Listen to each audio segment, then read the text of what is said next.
Hello guys, hello Capricorn. Welcome dito Capricorn sa aking channel, Kapalaran 888. Welcome. Ito ay energy ng full moon, super moon in Aries, Capricorn. So I hope na makaresonate ka dito.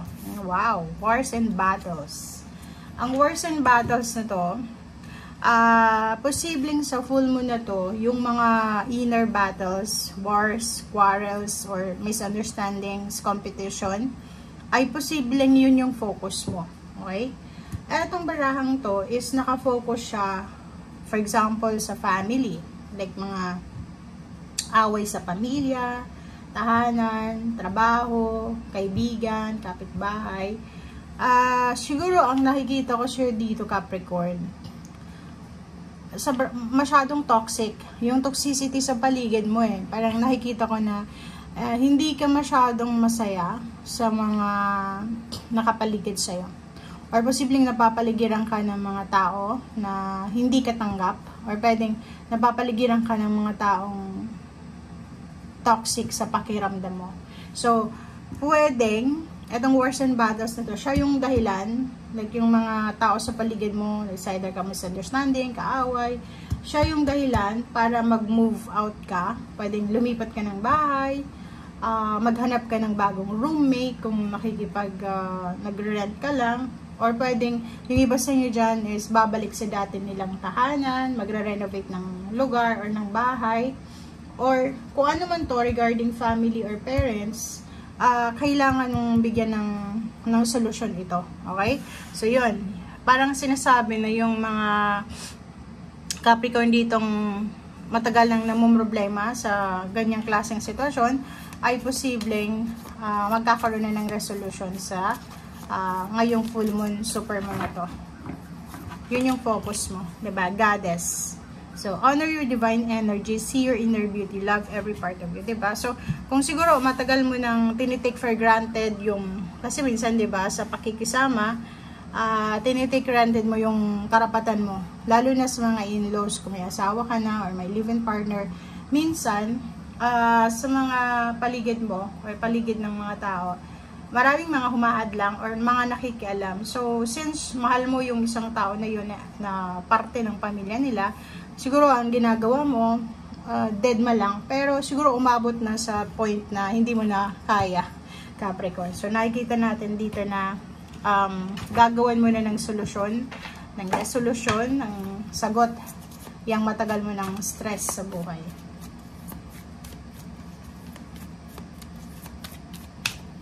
Okay. So, go deeper. Diba? Go deeper. So, hahanapin mo talaga yung tama. Hahanapin mo talaga yung kung saan ka komportable. Hanapin mo talaga kung ano yung pwedeng solusyon na pangmatagalan. Long-term solution. Okay, Capricorn.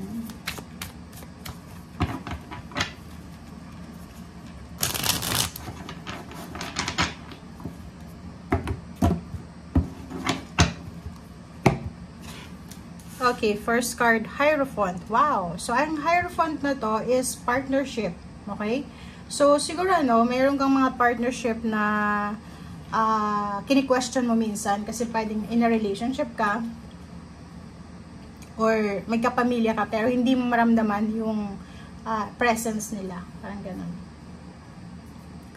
Yung iba naman sa inyo, nakikita ko yung plano. Like, yung iba may ka-live-in partner or pwedeng kasal pa lang sa West.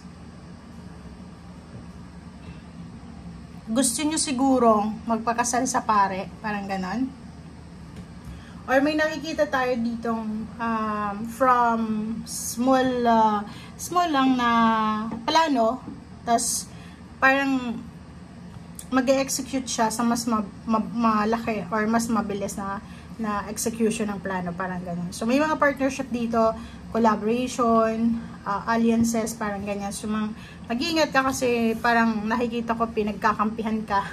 Nagkakampihan yung mga tao sa paligid mo or ganyan, ganito. Yung Queen of Pentacles na to, may plano yung iba sa inyo dyan, Capricorn, na magnegosyo. May mga iba sa inyo, may trabaho na, may full-time na work, may ginagawa sa buhay, yung iba estudyante, pero balak nyo pang dagdagan yung kita nyo. So, may magnenegosyo dyan meron dyan na makikipag-collaborate para mas lumaki pa yung pera na hawak nila. The World card, yon. So, ang World card nito is ito siya sa Wars and Battles.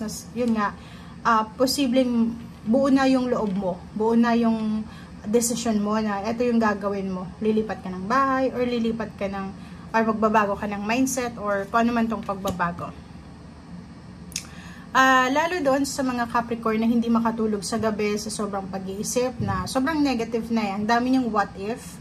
Ang dami niyong takot sa buhay. So, dito sa barahang to sinasabi na instead na mag-overthink ka gabi-gabi, hindi ka makatulog sa gabi, solusyonan mo na yung mga dapat solusyonan as soon as possible. Okay? Five of Swords. May mga situation, may mga relationship ka na posibleng isusuko mo. Diba? Yung parang may mga friendship, relationship ka na hindi na nag-work or nag-work talaga, yung parang hindi na maganda, ay posibleng magdedesisyon ka na, okay, give up na. Pwedeng intimate, pwedeng boyfriend, girlfriend, mag-asawa, ganyan, ganito. Yung iba naman na Capricorn, pwedeng yung pangarap yung, diba? Yung siguro nakapunta ka ng ibang bansa, pagdating mo ng ibang bansa, ganun pa rin yung buhay mo. Puro pa rin utang, walang pera, ganyan, ganito. So, parang iniisip mo, okay, babalik na lang ako ng Pilipinas, magsimula ulit doon. Kasi parang na-realize mo na kahit saan ka pumunta, ganun pa rin yung buhay. So, dito sinasabi, may mga bagay-bagay kang i-give up. Dahil yun yung nararapat. Or dahil yun yung pwede sa ngayon. Okay?